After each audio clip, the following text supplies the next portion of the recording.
पोखी पखियुन कहड़ी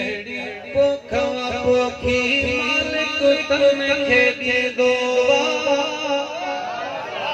अन्ना एक ससने जुग जो परवर वरण भरी सुभान अल्लाह। पखियुन कहड़ी पोखवा पोखी पखियुन कहड़ी पोखवा पोखी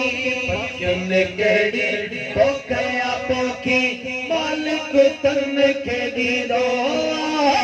अन्ना कूत सासावे जुग जो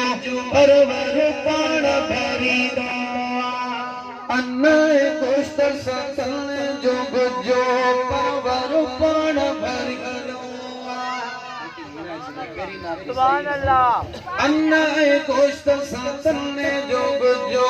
परवर पाण भरी दो अन्ना कुस्त सासावे जुग जो परवर पाण भरी दो पखियुन खे फिक्र न है मौला जो जुबान ते जिक्र आहे पखियुन खे फिक्र न है मौला जो जुबान ते जिक्र आहे जिक्र आहे जिक्र आहे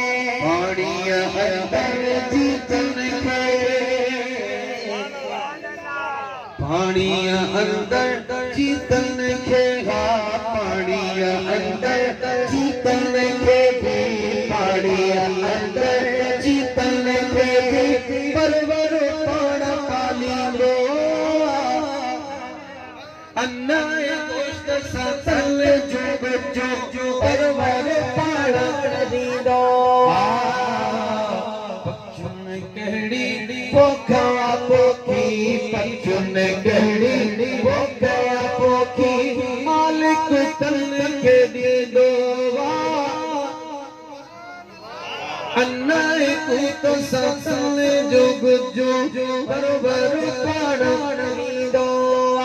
अन्ना कूत ससल जुग जो परवर पाण भरी दो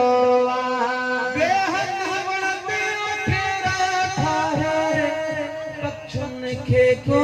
घर बिना गे पखियुन खे को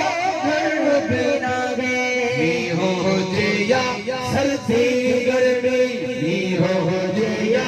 सर्दी गर्मी हो जया सर्दी गर्मी मालिक पाण ढकी दो सुभान अल्लाह।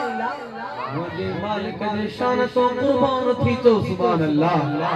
नी हो जया गर्मी सर्दी नी हो जया गर्मी सर्दी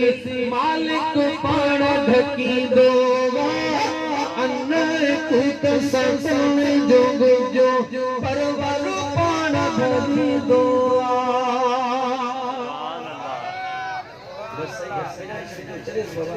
हथ बुलंद करे चो सुभान अल्लाह सुभान अल्लाह। जन खे बनी आया दोना बिजवा तई खे अगे गई भाई दोस्त जवा जन खे बनी आया दोना बिजवा तन खे अगे गई भारी दोस्त जवा भारी दोस्त जवा भारी दोस्त जवा गणती तो खे गारे छाले गणती तोखे गारे छाले पाणी रस्तो कींदो अन्ना कूत सासावे जुग जो परवर पाण भरी दो मालिक खे जे आहे पुकारो मालिक तखे न विसारो रब नाराज तथी दोई रावे कुर्बान थी चो सुभान रब नाराज तथी दोई रावे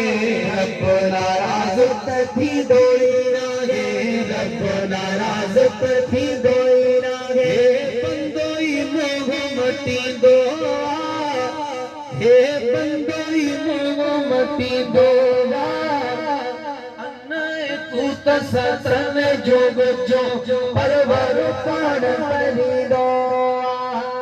सुभान अल्लाह